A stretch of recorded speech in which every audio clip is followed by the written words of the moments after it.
반갑습니다. 부자노동자입니다. 이번 시간은 용접 자격증 필기시험 준비 8번째 시간이고요. 피부과학과 용접 8번째 시간입니다. 오늘 이번 시간에 배울 내용은 수화특성, 정전류 특성에 대해 배울 건데요. 수화특성, 정전류 특성은 많이 어렵습니다. 이해하기도 어렵고 설명하기도 좀 어렵고, 그래서 이 설명을 잘 들으시고요.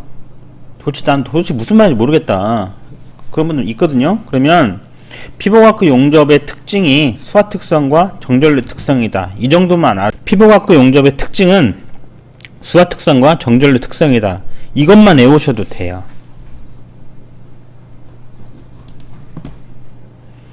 자, 그러면 본격적으로 시작해 볼까요? 일단 이걸 외우셔야 되는데요. 전압이라는 건 아크의 세기예요. 아크 세기. 전류라는 것은 용접봉 또는 모재를 녹이는 힘 또는 능력입니다. 일단 이거를 외우세요. 자, 시간 드릴 테니까 외우시고요. 외운 상태에서 시작해 보도록 하겠습니다. 자, 볼까요? 오, 잘못 눌렀네요. 자, 용접을 하는데요. 이게 심선이고 이건 피복제죠. 피복제. 이상하게 잘 안 그려지네요. 자, 여기 모재가 있어요. 모재가 이렇게 있어요. 그러면 아까 이렇게 일어나죠? 그러면 용접봉 끝에서부터 모재까지 길이를, 이거를 아크 길이를 한다고 그랬죠? 자, 이걸 아크 길이를 한다고 그랬죠? 아크 길이. 그러면 아크 길이가 길어지면, 길어지면요, 아크 길이가 길어지면요, 이렇게 위로 올라가면 타들어가잖아요. 이게 타들어가면은 가만히 있으면 아크가 점점 길어지겠죠? 아크 길이가 길어지면 길어질수록 전압은 어떻게 될까요? 전압은 상승해요. 전압이 상승하는데 어떻게 할 수 있을까요? 재보면 되죠. 여기다 전압계를 대가지고 재보면 되겠죠. 간단하죠? 네, 간단합니다. 어쨌든 중요한 거는 아크 길이가 길어지면 전압이 상승한다는 거예요. 그럼 이 전압이라는 건 뭐예요? 전압은 아크 세기잖아요. 아크 세기. 전압이 길어지면 길어질수록 어떻게 돼요? 아크 세기가 세지니까 아크가 안정된다는 뜻이죠. 아크 잘 안 꺼진다는 거예요. 그러겠죠? 네. 그러면 처음에 용접할 때, 이제 여기 용접, 이제 처음 배우시는 분도 있을 수 있거든요. 피부과학과 용접을 해보면은요, 이렇게 용접봉을 여기다가 아크를 일으킬 때 이렇게 톡톡톡톡 찍는 법, 찍기법이라고도 하고, 또 이렇게 싹 긁어가지고 아크를 일으키는 걸 스크래치법이라고도 하는데요. 긋기법이라고도 하고요. 어쨌든 아크를 일으켰어요. 아크를 일으켜서 이제 아크가 쭉 나오잖아요. 그러면 한국 사람들이 굉장히 성질이 급해요. 그래서 용접을 하면 처음에 용접하는 거 시범 보이잖아요. 그래서 실전 해보면은 봉을 여기다 모재로 막 들이밀어요. 그럼 어떻게 될까요? 아크 길이가 어떻게 돼요? 아크 길이가 짧아지겠죠? 아크 길이가 짧아지면 전압이 하강합니다. 전압이 내려가요. 아크 길이가 길어지면 전압이 올라가고, 아크 길이가 짧아지면 전압이 내려가요. 전압이 뭐예요? 아크 세기잖아요. 그러니까 아크가 불안정하죠? 네, 달라붙어버려요. 그리고 어떤 분들은 용접하는 거 보면은 한 달이 가도 극히 드물긴 하지만 용접봉이 아직도 붙어 있는 사람도 있어요. 계속 막 시발시발 막 이렇게 속으로 막 욕하면서 궁시렁궁시렁 욕하면서 막 그러신 분들 많아요.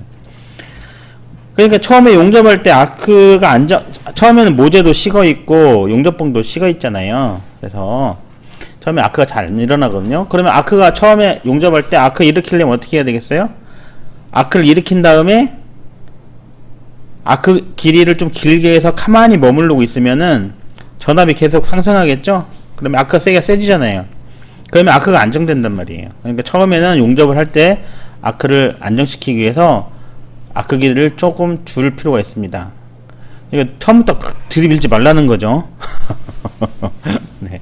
그래서 아크 길이가 길어지면 전압이 상승하고, 그러면 전압이 상승하잖아요. 이건 이해하셨죠? 네. 자, 이해하셨어요. 자, 그러면 하나 더 볼까요? 자, 우리가 이제 전기 상식인데 V는 I 곱하기 R이라는 거 있죠? I 곱하기 R. V는 I 곱하기 R이잖아요. V가 뭐예요? 전압이죠, 전압. 머리 벌써 아프죠? 머리가 아프세요. I는 뭐예요? 전류값이잖아요, 전류값. 그죠? 전류값이죠? 그러면 전압 V하고 전류 I는 어떤 관계가 있어요? 서로 비례하는 관계가 있죠. 비례하는 관계가 있어요. 전압이 상승하면 전류도 상승해요. 전압이 하강하면 전류도 하강해야 돼요. 이런 관계가 있잖아요. 그런데 공식이 우리가 알고 있는 거 전기 상식이 하나 더 있는데 소비전력이라는 건 소비적 P는 V 곱하기 I예요. 자, 그러면 우리가 소비전력 P를 일정하게 유지한다면, 일정하게 유지하는 기계라면 V가 상승하면 어떻게 될까요? V가 상승하면 소비전력이 일정하다면 전류값은 하강해야 한다는 거죠. 전류값은 하강해야 돼. 그렇게 되겠죠? 그래야 이게 일정하잖아요. 근데 지금 그러면 여기서 모순이 생기죠. 여기서 모순이 생기잖아요. 전류하고 전압은 분명히 서로 이게 비례하는 관계인데 소비 전력을 일정하게 유지하려다 보니까 전압이 상승하면 전류가 내려가야 되고요. 전압이 하강하면 전류가 올라가야 돼. 이런 문제가 생기죠. 그러잖아요. 그런데 전선에서는 이 R 저항값이 일정하잖아요. R 값이 일정하기 때문에 문제가 없어요. 문제가 없거든요. 하지만 아크에서 이게 다 무조건 이 법칙을 지켜야 돼요. 하지만 아크는 그렇지 않습니다. 아크는 그렇지 않아요. 자, 볼까요?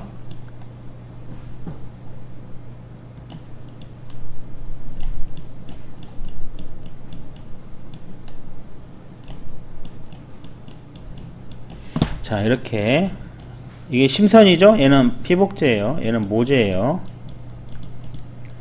자, 여기서 이렇게 아크 일어나잖아요. 여기서 아크 길이를 한다고 했죠? 이걸 아크 길이를 한다고 했죠? 아크 길이. 처음에 아크를 일으킬 때는 아크 길이를 좀 이렇게 좀 길게 해야 된다고 했죠? 그럼 어떻게 돼요? V가 전압이잖아요. 전압은 상승해요. 아크 길이가 길어지면 전압이 상승해요. 전압이 뜻이 뭐라고 그랬죠? 아크 세기라고 그랬잖아요. 아크 세기. 전압이 아크 세기예요. 아크 세기가 세지니까 아크가 안정돼요. 그래서 들러붙지 않는 거예요. 그러겠죠? 그러면 이때 V는 IR이잖아요. V는 IR이고 소비전력 P는 V 곱하기 I인데요. 소비전력 P를 일정하게 유지시킨다면은 아크 길이가 길어지면 어떻게 돼요? 아크 길이가 길어지면 전압이 상승하잖아요. 그럼 이 I는 어떻게 돼요? 얘 지금 전압이 상승하면 전류도 상승해야 원래 맞는데 이거는 전선은 R이 일정하잖아요. R이 일정하기 때문에. 그런데 용접에서 특히 피부과크 용접처럼 전류 밀도가 낮은 용접에서는 여기 아크 길이가 길어지면 저항도 같이 올라가요. 저항이 세져요. 그러겠죠? 저항이 세져요. 이게 일정한 전선처럼 고정되어 있는 게 아니란 말이죠. 그래서 전압은 하강하는 거죠. 거꾸로 이제 아크가 안정됐어요. 아크가 안정되면 대부분 용접 배우실 때 이제 많은 하거나 또 하시는 분들이 있는데 아크 길이를 짧게 하는 게 좋나요? 길게 하는 게 좋나요? 아크 길이를 최대한 짧게 하는 게 좋죠. 저는 거의 아크가 안정되면 이 피복제하고 심선을 거의 땅바닥에 거의 이게 모재에 붙여가지고 끌고 가요. 물을 끌고 간다 그러죠. 아크 길이를 일정하게 유지하는 게 좋지만 짧으면 짧을수록 좋습니다. 짧으면 짧을수록 좋아요. 저는 그렇게 생각하거든요. 물론 다 그렇게 생각하시는 분도 있을 수 있는데 적정한 게 좋긴 하지만 어쨌든 될 수 있으면 아크 길이는 짧은 게 좋다. 이렇게 보겠습니다. 그럼 아크 길이가 짧아지면 어떻게 돼요? 전압이 하강할 거 아니에요. 아크 길이가 짧아지면. 근데 아크 세기는 어떻게 돼요? 아크 세기도 같이 하강할 거 아니에요. 아크 세기도 약해질 거 아니에요. 하지만 모재하고 다 용접봉 열을 받은 상태이기 때문에 괜찮습니다. 그러면 소비전력 P를 일정하게 유지한다면 전압이 내려가면 아크 길이, 그러니까 용접을 어느 정도 진행했을 때는 아크기를 짧게 쓴다 했잖아요. 그러면 전압이 내려가요. 전압이 내려가면 전류값이 상승하죠. 전류값이 뭐라고 그랬죠? 전류값은 모재 또는 용접봉을 녹이는 힘 또는 능력이라 했잖아요. 아크기를 짧게 하면 용접봉도 잘 녹고 모재도 엄청 잘 녹아요. 용입도 깊어지고요. 그러겠죠? 네. 그래서 이제 피부과학 용접을 처음 용접할 때는 아크기를 좀 길게 하고, 용접이 어느 정도 아크가 안정되면 아크를 짧게 용접하는 이유가 여기 있는 거죠. 자, 그러면 본격적으로 이제 그래프를 한번 그려볼까요? 자, 이게 전압이에요. 전압 V고요. 이쪽은 전류값 암페어입니다. 암페어예요. 그러면 아까 방금 설명한 대로 피부학교 용접에서 전압이, 이게 이제 아니, 부하 전류, 용접할 때 걸리는 거를 부하가 걸린다고 한다고 그랬죠. 부하 전류, 용접할 때 걸린 전류 말이에요. 부하 전류가 상승할수록 단자 전압, 실제로 걸린 전압은 하강합니다. 그래서 처음에는 아크가 일어나지 않았을 때 이쪽 바로 전류가 제로인 거, 이때를 뭐라고 부르냐, 무버 전압이라고 그러죠. 무버 전압이 교류용접기는 70에서 80% 굉장히 높잖아요. 그죠? 무버 전압이 상당히 높아요. 그런데 아크가 일어나면 부하 전류가 상승하면 단자 전압은 하강하는 거죠. 이렇게. 그래서 이걸 뭐라 부르냐, 요거를 수화특성 곡선이라 해요.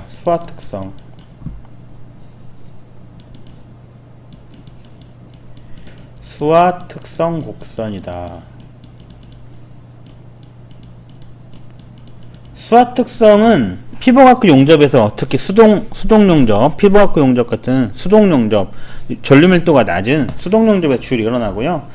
부하 전류가 증가하면 단자 전압이 하강하는 이런 형태를 가지고 있는 것을 수화특성이라 합니다. 이게 수화특성 곡선이에요. 그러면 이제 아크 특성 곡선이라고 하는데요. 아크 특성 곡선을 그려보면 이렇게 됩니다. 실제로 아크가 이렇게 일어난다는 거예요. 그럼 요거 처음에 아크 일으킨 이 점을 요 점은 아크 발생점이 되겠어요. 아크 발생점.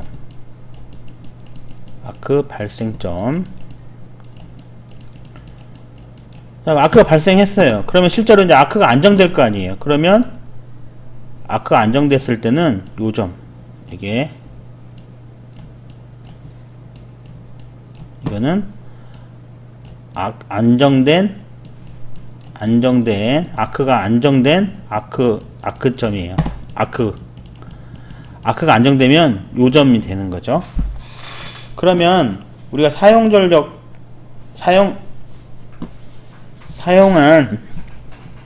사용 전력을 보면은, 자, 전압 곱하기 P는 V 곱하기 I잖아요. 전압 곱하기 전류값이죠.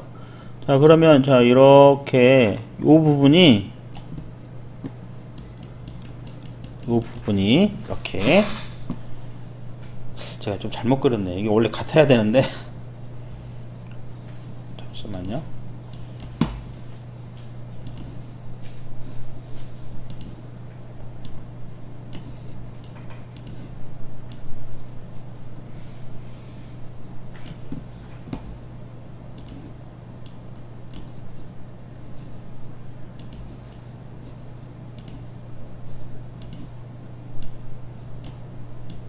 자, 이 부분이 안정된 아크점이죠. 그러면 사용 전력은 이렇게 되는 거죠. 그러니까 어때요? 지금 보면 제가 그림을 잘 못 그렸는데, 전압은 상당히 많이 변화했지만 전류는 거의 변화가 없잖아요. 이렇게, 그렇죠? 전압은 많이 변했지만 전류는 거의 변하지 않아요. 그렇죠? 그래서 사용 전력은 똑같게 되는 겁니다.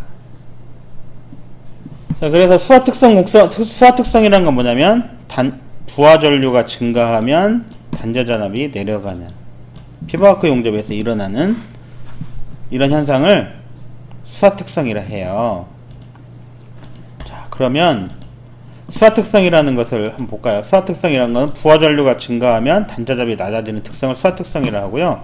자, 부저항 특성이라는 게 있어요. 부저항 특성은 뭐냐면 일반 전기 회로는 오hm 법칙에 따라 동일 저항이 흐르는 전류는 전압 비례합니다. V는 IR이라는 뜻이죠. 방금 설명했죠. V는 IR에서 전압하고 전류는 비례하는 관계가 있는데 아크의 경우는 그 반대로 전류가 커지면 얘가 커지면은 저항이 작아져 전압도 낮아지는데 이런 현상을 아크 부저항 특성 또는 부특성이라고 합니다.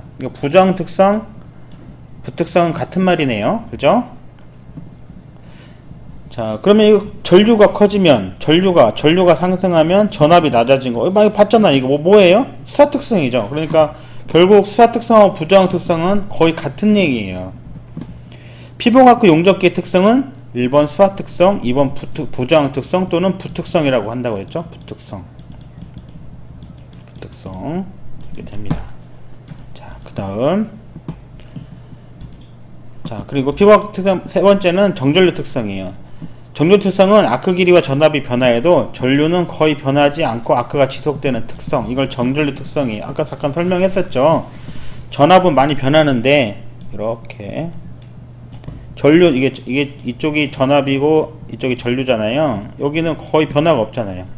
여기서 여기까지 많이 변화도 그렇죠. 또 아크 특성은 실제로 해보면 전압은 변해도 전류는 거의 변하지 않습니다. 그러니까 전류는